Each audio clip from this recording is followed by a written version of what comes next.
సారి పబ్బులు బార్లలో TG knob excise పోలీసులు సంయుక్తంగా ఆకస్మిక తనిఖీలు నిర్వహించారు. 25 పబ్బులపై తనిఖీలు చేయగా 107 మందికి డ్రగ్ డిటెక్షన్ కిట్లతో పరీక్షలు చేయగా వీరిలో 6గురికి పాజిటివ్ గా నిర్ధారణ అయింది. రాత్రి 11 గంటల నుండి అర్ధరాత్రి 1 గంట వరకు సాగిన తనిఖీలో ఎక్సోరా పబ్లో గంజాయి పరీక్షలో 2కి పాజిటివ్ గా నిర్ధారించారు పోలీసులు.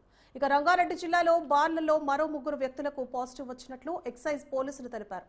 ఇదే అంశానికి సంబంధించి మరింత సమాచారాన్ని మా క్రైమ్ బ్యూరో చీఫ్ కృష్ణ అందిస్తారు. కృష్ణ, సువర్ణ, ఏదైతే హైదరాబాద్ రంగారెడ్డి ప్రాంతంలో ఉన్న 25 పబ్బుల పైన మరోసారి ఇటు ఎక్సైజ్ నార్కోటిక్ కంట్రోల్ బ్యూరో అధికారులు సంయుక్తంగా కలిసి దాడులు నిర్వహించడం కూడా జరిగింది. రాత్రి 11 గంటల నుంచి అర్ధరాత్రి 1 గంట వరకు ఈ బారుల్లో ఈ పబ్బుల మీద అధికారులు దాడులు చేసి సోదాలు నిర్వహించారు. ఈ పబ్బుల్లో దాదాపు 107 మందికి ఈ ఏదైతే ఈ డ్రగ్స్ కిట్ తోటి పరీక్ష నిర్వహించిన క్రమంలో 6గురికి పాజిటివ్ వచ్చినట్లుగా అధికారులు నిర్ధారణకు వచ్చారు. వెంటనే వారందరినీ కూడా అదుపులోకి తీసుకోవడం కూడా జరిగింది.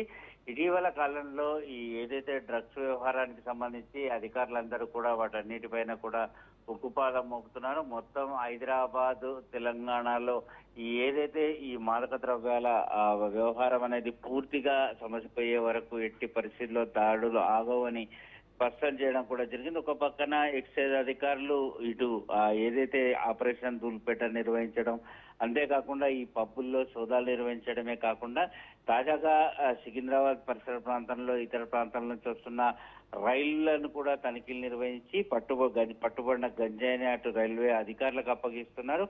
ఈ రోజు గత రాత్రి ఏదైతే 11 గంటల నుంచి 1 గంట వరకు నిర్వహించిన ఈ హైదరాబాద్ రంగారెడ్డిలో ఉన్న 25 పబ్బుల్లో అటు G40 అనే పబ్బులో 2కి పాజిటివ్, విస్కీ సాంబా అనే పబ్బులో మరో 2కి పాజిటివ్, జోరా పబ్లో 1కి, క్లబ్ రోగ్ అనే ఒక పబ్లో 1కి, మొత్తం ఈ 6కి కూడా పాజిటివ్ వచ్చింది. వీరు బయట డ్రగ్స్ తీసుకొని వచ్చారా లేదంటే పబ్లోనే ఎవరైనా డ్రగ్స్ సరఫరా చేశారా అనే విషయం పైన పోలీసులు ఆరా తీస్తున్నారు.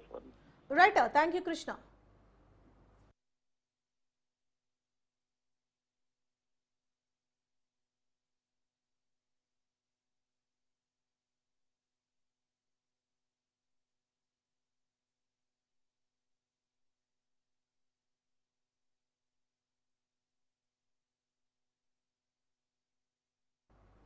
హైదరాబాద్